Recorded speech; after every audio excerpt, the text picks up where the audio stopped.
wanted to talk about, to give you an update on the psychedelic therapy that I've been doing. I started it 13 months ago, and I just did my 11th and 12th journey last week because I did them back to back.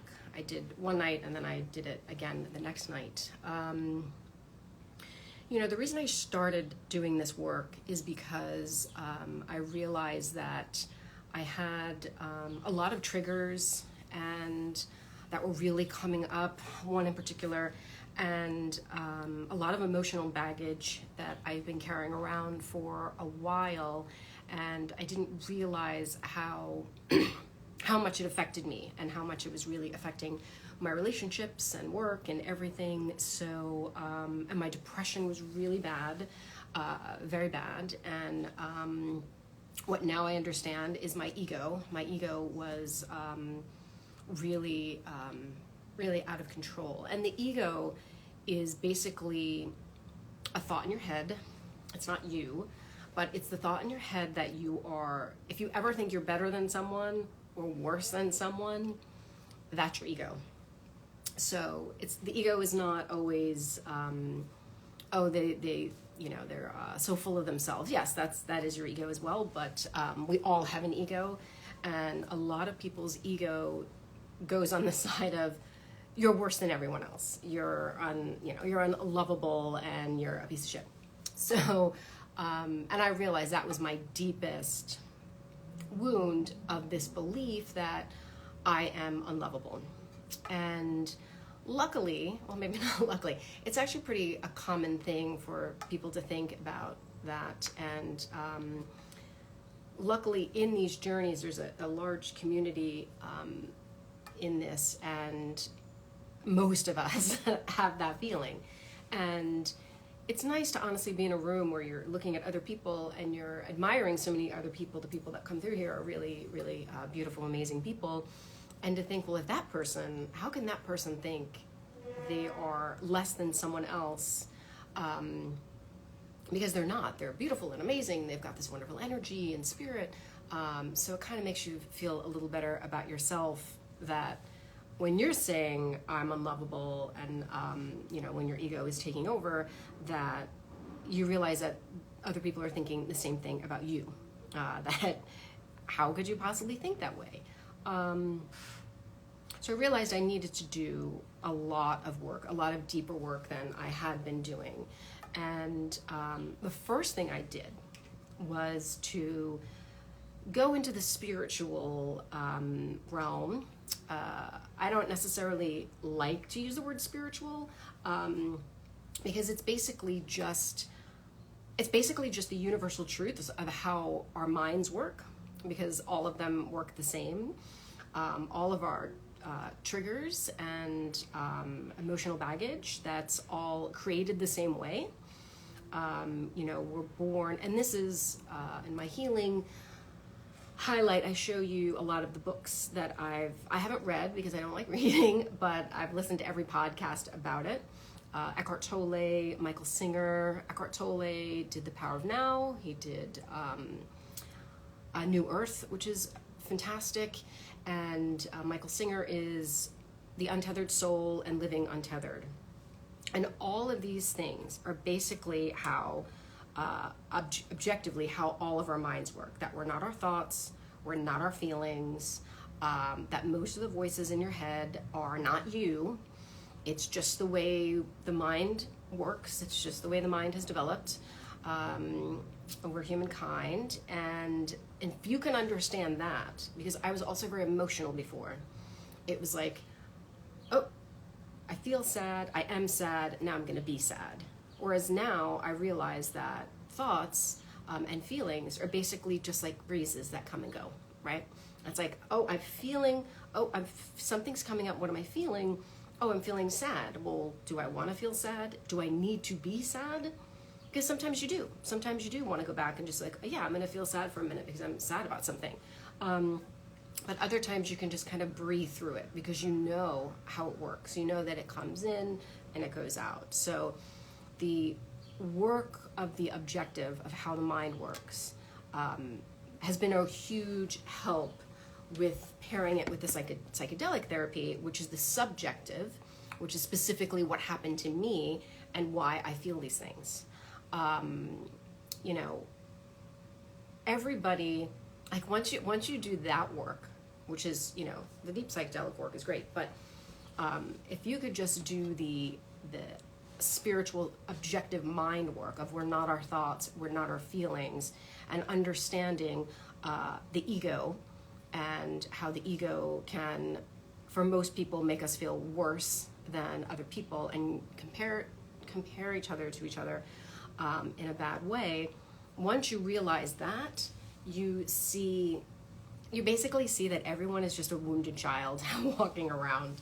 I love the show Succession, and I'm glad I did this work before I started watching that, because they're all just basically wounded kids walking around because they never actually dealt with the emotional pain of whatever happened to them as kids. And a lot of the times you feel like, you know, I felt like I didn't get the love and attention and feel safe with my parents. So when that happens to you as a small child, anything that happens between 0 and 7, which is when the ego is formed, these things happen, and your ego says, oh, your parents don't love you because you're unlovable. When the truth is, my parents did love me in their own way, but they're just walking around wounded. They're just the walking wounded. And they did the best they could, and they hated their lives, they hated each other.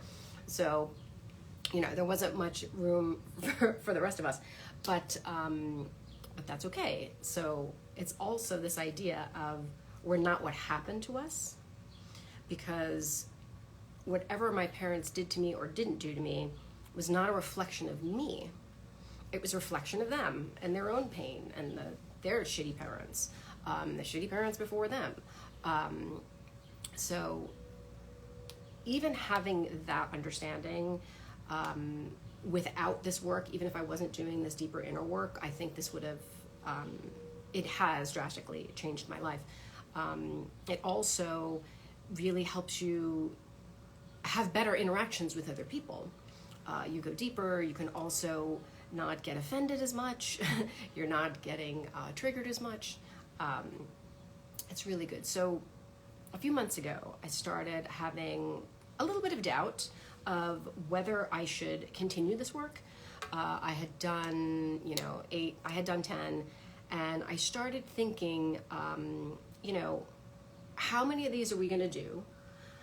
How, because it's not fun to do this work.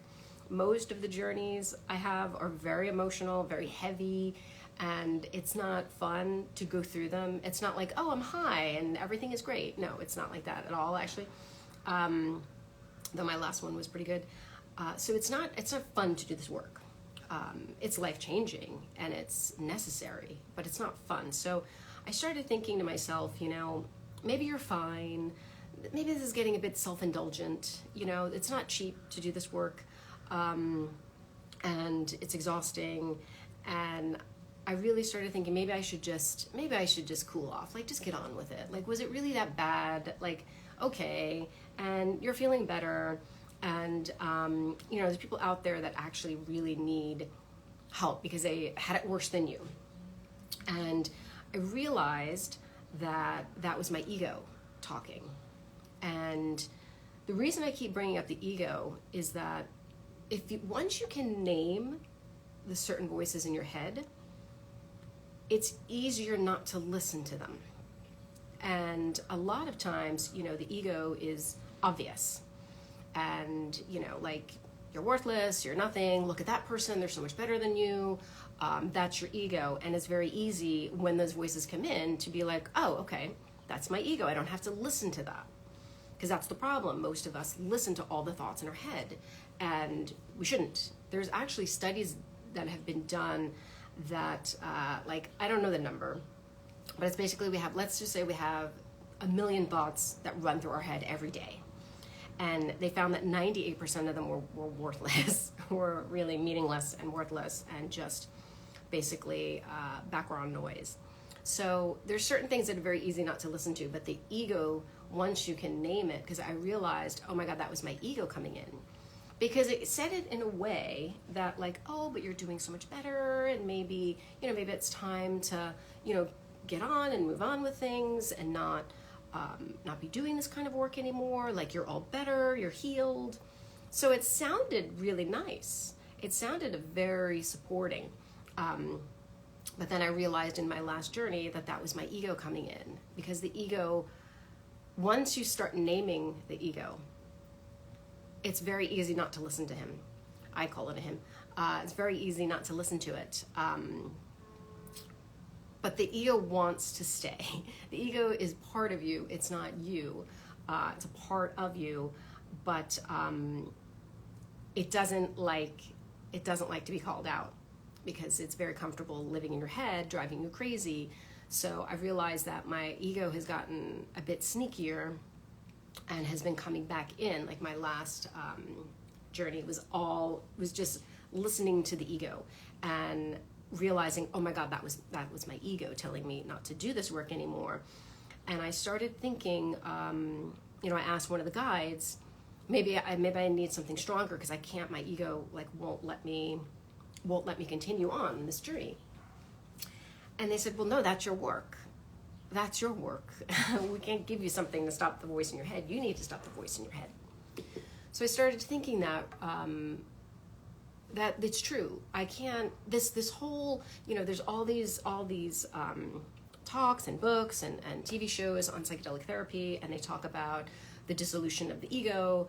Eckhart Tolle says he doesn't have an ego anymore, has died.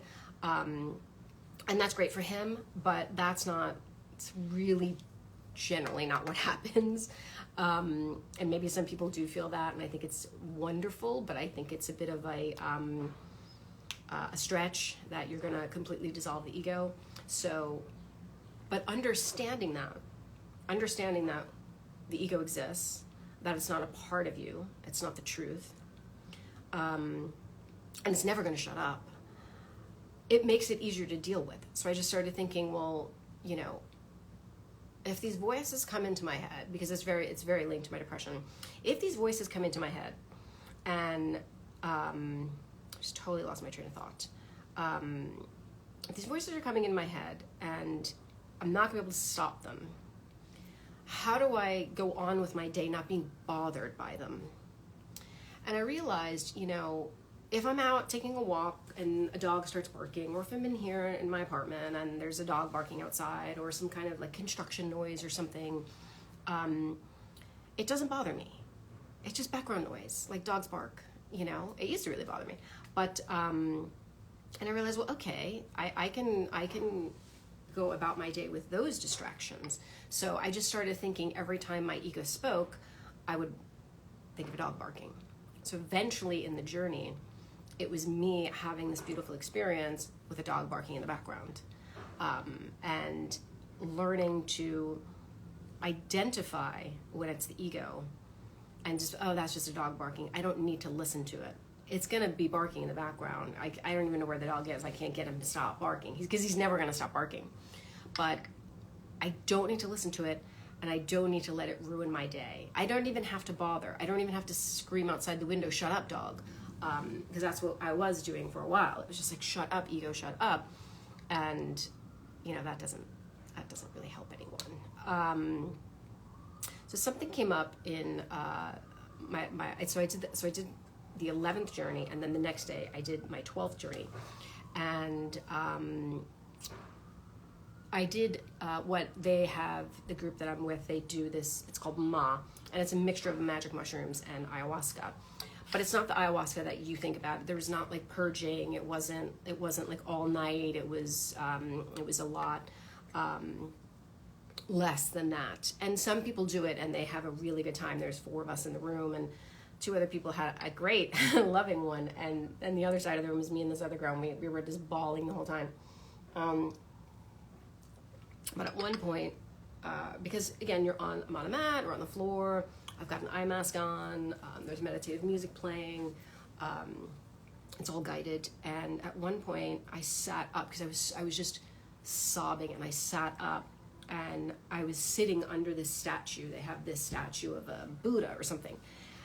And I looked up at it, and I'm hallucinating because I'm on, on these things. And it was God. And it was all of this energy coming in and out of this statue. And it was all the different faces of God. And I was just crying, sobbing, just apologizing. I'm sorry, over and over and over again. And it was awful, And the next night, I did something different, and they gave me what they call a heart opener, because some of them are in your head and some of them are in your heart, and the head ones can be really heavy. And so I'm on this journey, and I'm feeling good on the heart opener the next night, and I'm laughing at my ego with the dog barking, and then I heard "I'm sorry" again. I heard it from behind me, and I turned around, and it was me. I was like a 5-year-old, just sobbing, saying, I'm sorry. And I see her, and I was like, oh my God, what are you sorry about? You don't need to be sorry. And I picked her up, and I hugged her, and I wiped away her tears, and it's like, you're 5. You don't need to be sorry about anything. And that's what most of it is about healing that wounded child that's walking around apologizing for existing, because they think they're not good enough, not lovable enough, and because of whatever happened to us as kids, we got picked on, or our parents were not nice, or maybe maybe it's even less than that. And the other thing I realized the next night was, because the ayahuasca one, I was thinking about all the people that really need to do this work. Like there's a homeless woman on the subway a couple weeks ago, and it was awful. She just sat down and just started screaming, just over and over again. And you could feel this woman's pain, and you could look at her and think, my God, something awful has happened to her, probably more than once. And she came up in my journey, and it was like, she needs the help, and she's not going to get help. She's homeless. She's on the subway. And she's in the system. And I started thinking about all the people in the world that really need this deep healing, and how, why am I continuing to do this? Then I realized that yes, everyone needs this work, but the truth is that the people with the capital T trauma is one group. And then there's the rest of us, where I've had friends and family being like, well, it wasn't that bad. Like, I don't need therapy. My childhood, my dad wasn't burning cigarettes on my body, to punish me. Some of my other friends had it worse than me, and it's not that bad. But yet, those are the people that don't get help because they think it wasn't that bad, and yet they live in this dysfunctional relationship with themselves, with their spouse, with their kids, because they don't actually deal with the stupid shit that we all have to deal with. So they don't get healed, and then they pass that on to their kids, because I see it. It's one of the reasons I don't have kids, because I didn't want to put myself onto an innocent child. So I realized that it is important for those of us who didn't have it so bad to do this kind of work, because we're all fucked up in the same way. And if you don't heal yourself, and you don't live in a way that is the most authentically you, because you're not your triggers, you're not your emotions, you're not, we've all been in situations where something happens, you said something, you did something, and afterwards you're like, oh my God, I can't believe I said that. I can't believe I did that. That's not me. That's not who I am in my heart. And it's not who you are. It's your triggers. It's your emotional baggage. So to work through all that stuff so you don't put that out on someone else heals you and heals everyone around you. So, the idea of, well, it wasn't so bad, and maybe it could have been worse, and I'm grateful for as bad as it was for me, because I know other people who had it a lot worse. It still doesn't negate the fact that healing needs to be done, because if I want to be in a relationship with someone, a romantic relationship, which I do, it's all going to come up again anyway. which is why I started doing this work, because I was in a relationship and things went very wrong, and I realized that was me. Not 100%, but all my friends were like, you didn't do anything wrong, you didn't do anything wrong. But when I really looked at it, I'm like, no, I really did. I was triggered a lot. I was incredibly insecure at a certain point and scared. And it's not someone that you want to be around, because I was lashing out and behaving in ways that I didn't want to, and I wasn't very proud of. So I realized, this idea of self-reflection, of saying, no, I was wrong in that situation, and I could have done better, and I need to do better, is the first step of healing this, healing all of these wounds, because they're just going to keep coming up. And, it doesn't matter what it's not on the other person. It's not, and sometimes it is. Sometimes you're in a toxic relationship and you should get out of it. And, a narcissist or someone else trying to trigger you and trying to make you crazy. Yes, I definitely believe that is true. That wasn't my case. A case of maybe some family members, but now I just know that I don't need to engage with those people. Whereas before I would get very triggered. Now I'm not triggered at all, because I realize, oh, that's not me. That's them. That's how they are. That's how they are. That's how they're always going to be, because they think they're fine, and they live very much in a place of ego. And there's nothing I can do about it. So I'm not going to get upset about it anymore. That's the other thing with doing this kind of work, is that you start really seeing everything and everyone for what they are. And again, that's, the psychedelic therapy is more about my own specific wounds and my specific emotional baggage and healing. But the Eckhart Tolle and those other books, A New Earth, Untethered Soul, talking about the way the mind works, is healing for everyone, because we are all the same. All of our minds work all the same, and we're not our thoughts, and we're not our feelings, and the way the ego is. So that work can be done by anyone, and should be done with everyone. Because now when I'm in a situation, I can see it. It's like I can see the matrix now. I can see, when someone's getting upset, or they're upset or angry or whatever. I realize, oh, that's them triggered. It has nothing to do with me. I didn't, and it's easier to go through life. And it's also easier not to get entangled. I had a friend / client who we became very close, and I was doing some design work for her, and she's actually introduced me to this work and to the psychedelic therapy. And we realized over the course of our relationship, as we were doing more of these journeys and learning more about ourselves and each other, our relationship became very clear, because she would trigger me and I would trigger her, and we would do this little cycle of triggering each other. And I didn't even realize it until one time it was happening again, and this was a few months ago.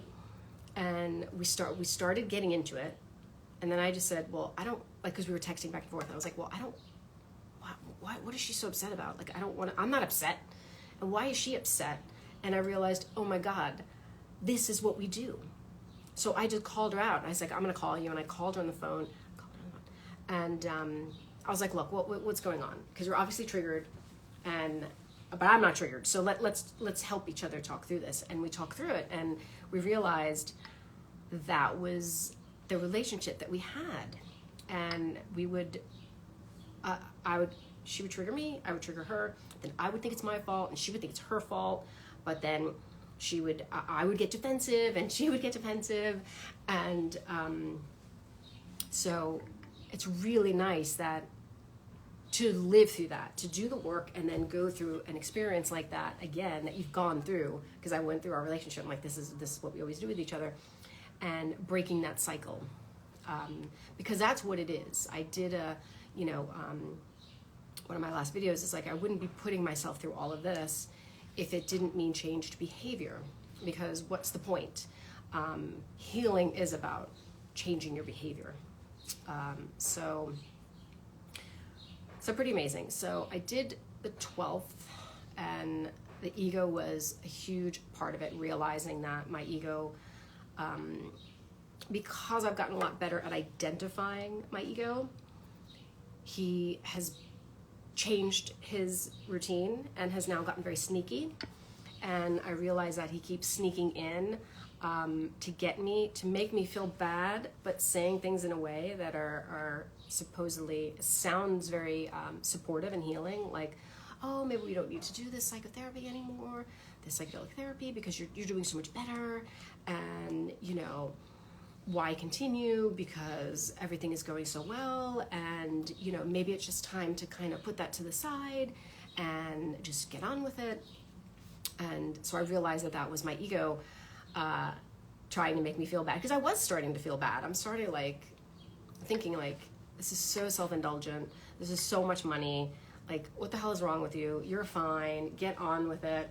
And so now I realize that no, healing is not something that you just do and it's done. It's a constant thing. And that's why on Spotify, Laura B. Catano, I have a Healing 101 playlist, and I have all the podcasts that I've listened to about the mind and about the way the ego works and all that work that we can all do. And I just listen to them over and over and over and over again, because that's what you're meant to do. You're meant to really study it. You're meant to listen to it, try to understand it, and then apply it in your own life. And it takes practice. And once you keep doing it, it just becomes so much easier and so much easier, because it becomes like you're starting to associate different things. Like, whereas before, if someone got mad at me, that was my trigger, because I think if my brain wired itself to say, oh, someone's mad, it's your fault. And, you know, now they hate you, now they never want to speak to you again.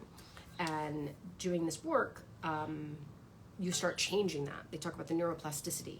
So these two things are not linked for me anymore. That if someone's upset, it's my fault, and I must be a piece of shit, and now they hate me. So that link has been changed through this work, which is pretty amazing. So I have about 4. I have one scheduled in June, and then a few more in July, 2 more in July, and then in August, which is good, because then I'll be like 15. Now I don't know what else is gonna come up in these things. I've had a lot of it about my family and different people, and it shows you in a way things that were specifically said or done to you, whether it was one thing or little things over and over again, and it basically shows you like, that hurt, that messed you up. This is why you think these things, because this thing happened to you, and takes that association away, and it allows you to see things in a way, and see some things that are really kind of scary and not pleasant, but in a way that you feel safe and okay. There's no fear in these journeys, and even if you are afraid, because there are definitely some things that come up that I'm like, just show me, just tell me what happened, that I'm afraid to see it, but I'm not fearful, if that makes any sense.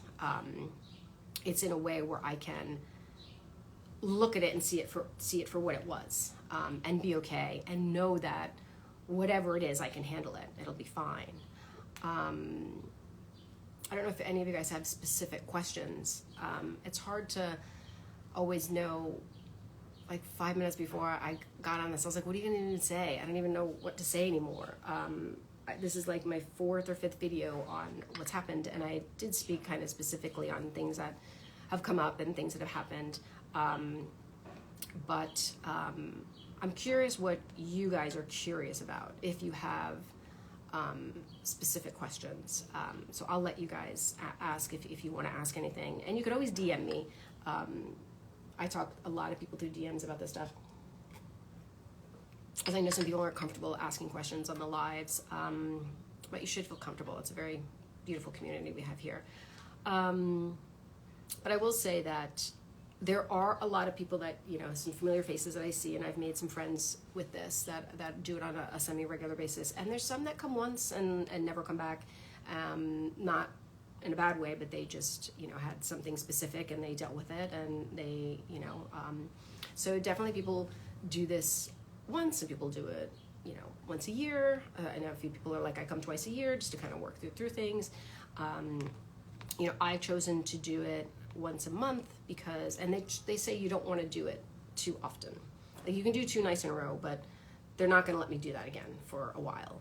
And in July, I have 2 weeks. I'm going to go 1 week and then I'm going to go back again 2 weeks, which they say is fine, but you can't do that. They say you can't really do that a lot. You don't want to just come every 2 weeks, because then it just kind of, it doesn't work as much. It doesn't work as well. I guess you build a tolerance to it. But I'm going to continue doing it until I feel like I don't need it. It's been a year. It's been 13 or 12. So I'm gonna keep going on until I feel like, I don't know. I feel like maybe I can't afford it or something. I don't know.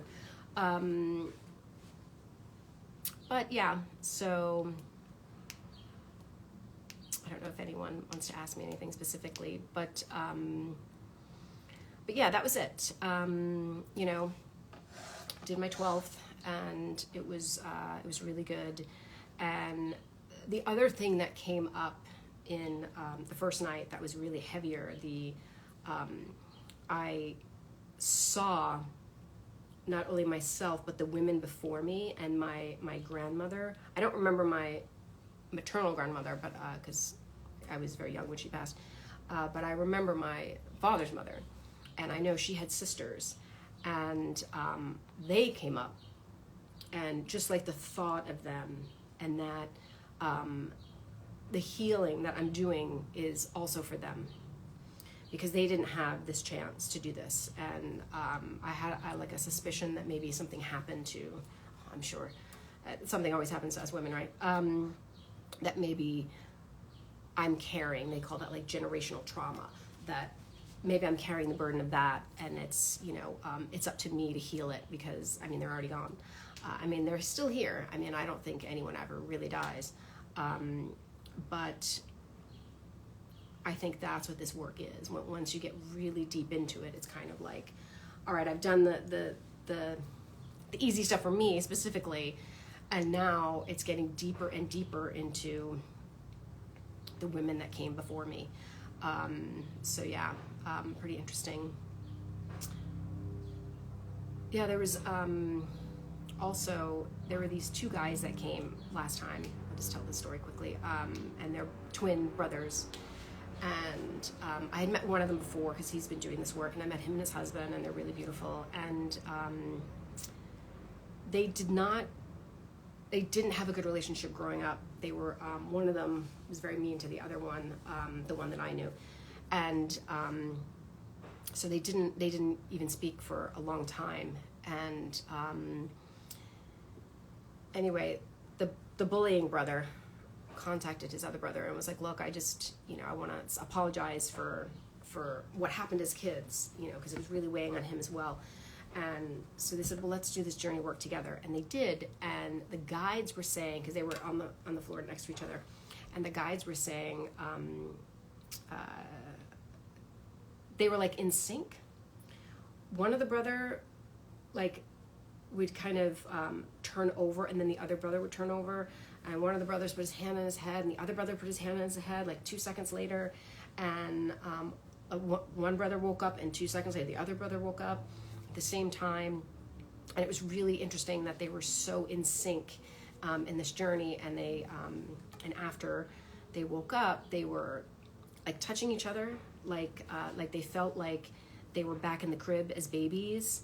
And you know how babies touch each other and touch your face and everything. And yeah, it was really beautiful. I don't know if the other brother is going to come back, but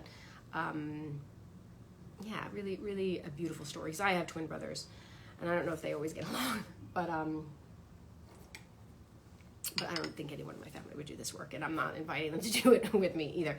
So that's a whole nother story. But yeah, that's it.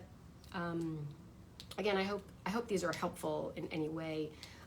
Again, check out my Spotify playlist, because that has all the podcasts that I listen to that really, really helped me to get deeper into this work. And it's just anyone can access it. It's all accessible. It's all worth doing. And if you can do that work, you can start seeing maybe links in things that have happened to you in your past that you can heal moving forward. But thank you guys for joining. Thank you for watching. And you can always, did this work open to deeper conversations with your mother? No. I haven't had a journey about my mother, and I'm sure it's gonna come.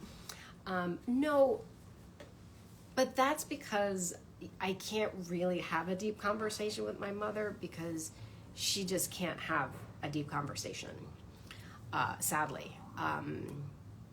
And for background, I love my mom, but we don't really have, I say we don't have a relationship because, we talk on the phone a couple times a year. I see her a couple times a year.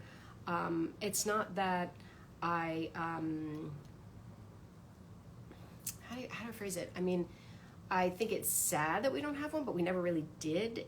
And I don't think that she is emotionally available to have a conversation like this. I mean, there was once, she was also really mean to me growing up, especially as a teenager when I was suicidally depressed.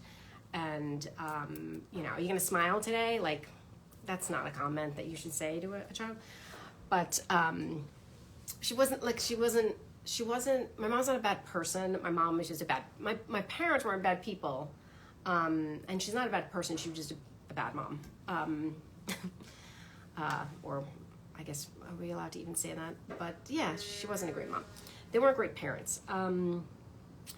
But the truth is, once I started doing this work last year, I actually avoided my entire family for as much as I could. I'm always the one who goes to everything, whether anything. I do all these obligatory family functions, and I'm the only one who goes to everything.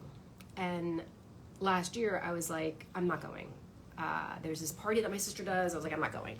And luckily I got sick before the holidays, so I had a valid excuse. I was very sick in November, and then I had COVID in December, so I had a valid excuse to say, like, and I'm really not coming to Christmas, because I told my sister, like, I'm not coming to Christmas this year. And she was like, why? I said, no, I'm just gonna spend it with friends. And she would just keep asking, so when you're coming, are you gonna come a day early, or are you gonna? And then I was like, I'm not coming. Just because I needed space, because I think it was Ram Dass, a spiritual leader, said once, if you think you're so enlightened, spend a week with your parents. So even Eckhart Tolle only spends 2 days at a time with his dad. So I just thought it was better for me in the beginning of this to just avoid them completely. So no, I haven't. And I understand a couple of other family members better now in terms of what's going on with them. So I don't let them trigger me. So no, I have not opened to a deep. My brothers know I'm doing this work. The twins know I'm doing this work. I don't know if the others know that I'm doing it. And it's honestly not something that I would really want to talk deeply with them about.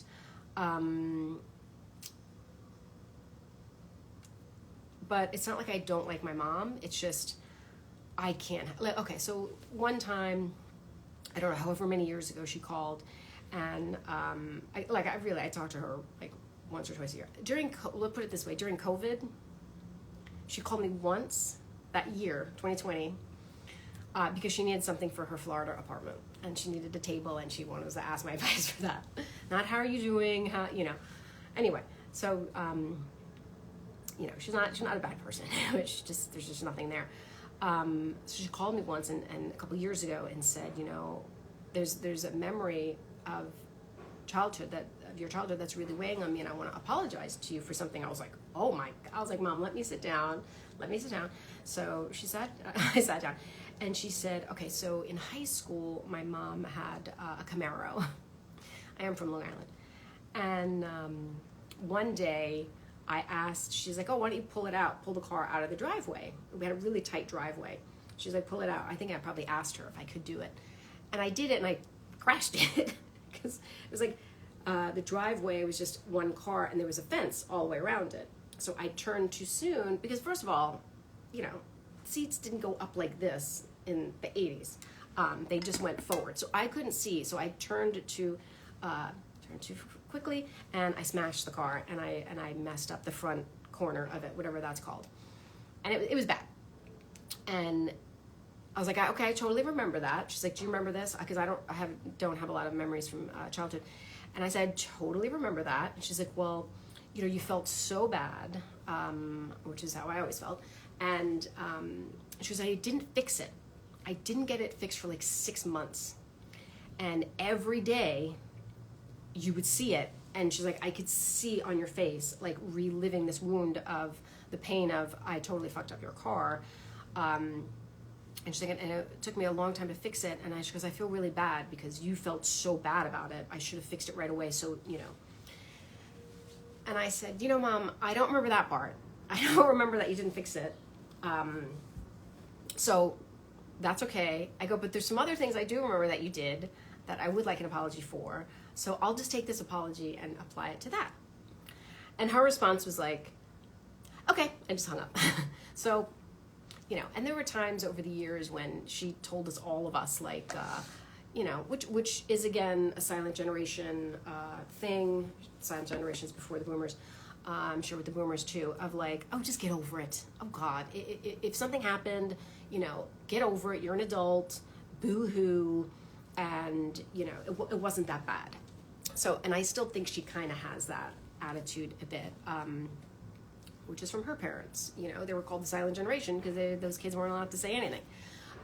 So yeah, no, I have no plans on having any deeper conversations with my mother. And even when I speak to my brother about it, because I had to actually call him at one point to talk about some memories that came up about another brother, to see if he knew that these things happened, or if it was, if he remembered, and he didn't remember any of it. Not that it didn't happen, but he didn't remember it. So I have spoken to him about it a little bit, but again, he's a bit on the spectrum of like, well, it wasn't that bad. So like, good for me and encouraging me to do this work, but also like, Mom and Dad wasn't that bad, and it was shitty for all of us, and we're all fine, and he doesn't want to do the deeper work, which is totally fine. Not for his kids, but and that's the problem. Again, that's the problem. That's the one thing I came out of this, is that everybody at some level needs to do their own inner healing and talking to their inner child. I don't know if you've heard that. That's a common thing that they talk about. And, I never thought about that until doing this work. And I didn't even realize in the beginning of doing this work, I couldn't even go back I couldn't even face my inner child. I just couldn't do it. And it took several journeys of doing this to the psychedelic stuff to be able to now sit with her and have sympathy for her and allow her to be upset at the things that were upsetting. Because at the time I wasn't allowed to be upset.